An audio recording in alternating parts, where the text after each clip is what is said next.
जय श्री राम। राम से बड़ा राम का नाम। और जय माँ आदिशक्ति की।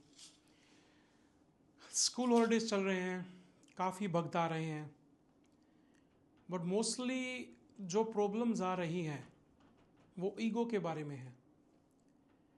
कलयुग है। हमने बच्चों की परवरिश ऐसे की है कि आज के समय पे उन पे सहनशीलता नहीं है। तो जो भी केसेस आते हैं, जो भी दुखियारे होते हैं, जिनसे भी आप माता बहनों से बात करेंगे, तो मोस्टली की कंप्लेंट है कि या तो पति काम पे बिजी है, समय नहीं दे पा रहे, उनको काम करना पड़ता है लालन पालन के लिए, पोषण के लिए, क्योंकि ये कंट्री ऐसी है कि आपको डेली ही काम करना पड़ता है, तभी आप सर्वाइव कर सकते हैं। हस्बैंड वाइफ काम करें। बच्चे काफ़ी स्ट्रगल कर रहे हैं उसकी वजह से, क्योंकि या तो मोम को घर पे रहना पड़ता है या फिर डैडी को रहना पड़ता है ताकि दूसरा बंदा काम पे जा सके। तो बहुत ज़्यादा सेक्रीफाइस है। बट कहीं ना कहीं उस चीज़ में हम फ्रस्ट्रेटेड हो जाते हैं। हमारी सुन नहीं रहा कोई, क्योंकि पति भी परेशान है, वाइफ भी परेशान है, बाहर काम से स्ट्रेस है, बिल्स है, सब कुछ है। तो जो मैंने ऑब्जर्व किया है या जो माता बहनों ने बताया है, लगता है कि हमें एक दूसरे को थोड़ा सा समय देना चाहिए। यदि आपको समय लगे, आप उनको कॉफ़ी पे लेके जाइए, उनके साथ 10 मिनट बैठिए, उनकी सुनिए। आप सुनेंगे, वो आपको बताएंगी, आप उनको बताओ, थोड़ी फ्रस्ट्रेशन हल्की होती है। देखिए, जीवन में हस्बैंड वाइफ एक गाड़ी के दो पहिए हैं। गाड़ी आज वाली नहीं, चार पहिए वाली, जो पहले बैलगाड़ी होती थी, दो पहिए। दोनों ही पहियों की ज़रूरत है जीवन को आगे चलाने के लिए। तो मोस्टली फ्रस्ट्रेटेड है। इंडिया में तो दादा नाना नानी का प्यार मिलता था, यहाँ लुक आफ्टर के लिए, बच्चों के लिए नहीं है। तो कई बार ये गैप करते करते बहुत बड़ा गैप हो जाता है। और फिर वो सुना है ना कि आपा दोनों ही रुस बैठे वहाँ, तब मनाऊँ कौन वे। तो एंड में क्या होता है कि हम दोनों ही ईगो लिए रहते हैं, तो हम एक दूसरे को मनाने का या समय भी नहीं दे पाते। तो उससे भी बहुत बड़ी प्रॉब्लम्स आती है। दूसरा समय है कि देखिए, हम शादी करके आते हैं, हम किसी के बच्चे को लेके आ रहे हैं। तो आप ये देखो कि एक बच्ची जहाँ 20 साल 30 साल दूसरे घर में रही, उसके अनुसार रही, अपने भाई के पास, बहन के पास, माँ बाप के पास, अब वो उनकी लाडली थी, सब कुछ था, अब वो आपसे शादी करके आती है। तो दूसरी ये प्रॉब्लम देखी गई है कि हफ्ते बाद 10 दिन बाद पुरुषों को ये होता है कि वो मेरी सुन नहीं रही, स्वामी जी मेरी वो हो नहीं रही। अरे प्रभु, उसको समय दो। आप किसी को लेके आ रहे हो, उसका वातावरण चेंज हो रहा है।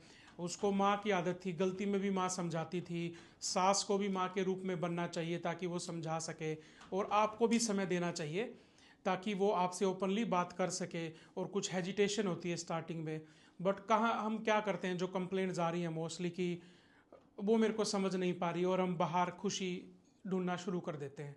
ये सबसे बड़ी गलती है। ये सबसे बड़ी गलती है, क्योंकि आप एक गलती करते हैं और वो ड्रैग ऑन होके आपके पूरे जीवन को, बच्चे आपके होते हैं, बच्चों के फ्यूचर को विनाश कर देती है। अब मैं देखता हूँ कि बच्चे भी आते हैं माता बहनों के साथ, डैड्स के साथ बच्चे आते हैं, तो आप ये सोचें कि बच्चों का क्या होगा, अब उनकी लुक आफ्टर कौन करेगा। कहीं हम बाहर आके जो हमारी अच्छाइयाँ थी वो तो नहीं भूल गए हैं। हमें तो अपनी बुराई छोड़नी थी ना, अच्छाई तो छोड़नी नहीं चाहिए। यदि किसी में भी, मेरे में, आप में, यदि बुराई है अच्छाई दोनों चीज़ हैं, तो हमें किसी से ग्रहण करना है तो हम खाली अच्छाई ग्रहण करेंगे ना, बुराई तो छोड़ दो। तभी तो हम परफेक्ट बनेंगे, तभी तो हम कुछ किसी से सीख पाएंगे। तो मेरा आपसे यही अनुरोध है कि इस फ्रस्ट्रेशन को निकालिए, आपस में थोड़ा सा समय दीजिए ताकि आप एक दूसरे की बात समझ पाएँ। यदि आपको काउंसलिंग की ज़रूरत है, कोई डिसाइड मत कीजिए कि हमें तलाक लेना है, हमें ये है, हमें वो है। देखिए, बहाने आप कितने भी ढूंढ सकते हैं एक दूसरे से अलग होने के, पर एक रीज़न से आपके प्यारे बच्चे या आपके संस्कार वो आपको जोड़ के रखते हैं। आप पहले कदम उठाइए, दूसरा भी आगे कदम उठाएगा। कई बार क्या होता है कि कोई पहल करना ही नहीं चाहता, अपनी ईगो को ड्रॉप करके आगे बढ़ना ही नहीं चाहता। इससे सोल्यूशन नहीं होता। तभी कहते हैं कि भगवान से जुड़े रहो, क्योंकि भगवान आपको सही मार्ग दिखाता है, सही रास्ता दिखाता है। और फिर भी आपको यदि हेल्प की ज़रूरत है तो आप काउंसलिंग के लिए हमें कॉल कर सकते हैं। जितना हो सकेगा हम उतनी हेल्प करेंगे। प्लीज़, यदि आपने तलाक लेना है, घर तोड़ना है, तो आप हमें कॉल ना करें। हम यहाँ तोड़ने के लिए नहीं, जोड़ने के लिए बैठे हैं। जो भगवान की शरण में हैं, भगवान के भक्त हैं या मीडिएटर हैं, हमारा काम है किसी का अच्छा करना। बुरा तो कलयुग है, सब अपने आप ही कर लेते हैं।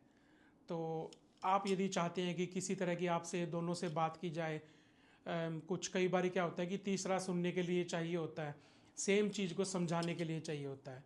इसी के साथ वीडियो काफ़ी लंबी हो जाएगी। सभी माताओं बहनों से भाइयों से अनुरोध है कि थोड़ा सा एक अपने आप पे कंट्रोल रखिए, समय दीजिए, बच्चों के साथ समय बिताइए।